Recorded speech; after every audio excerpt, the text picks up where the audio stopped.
Kakaano pa rin siya.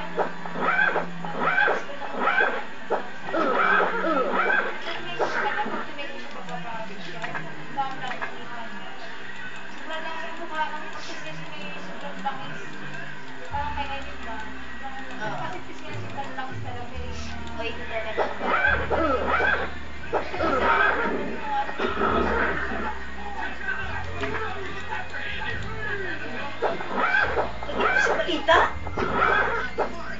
Epekto ng ito ang sakit na Stevens-Johnson syndrome.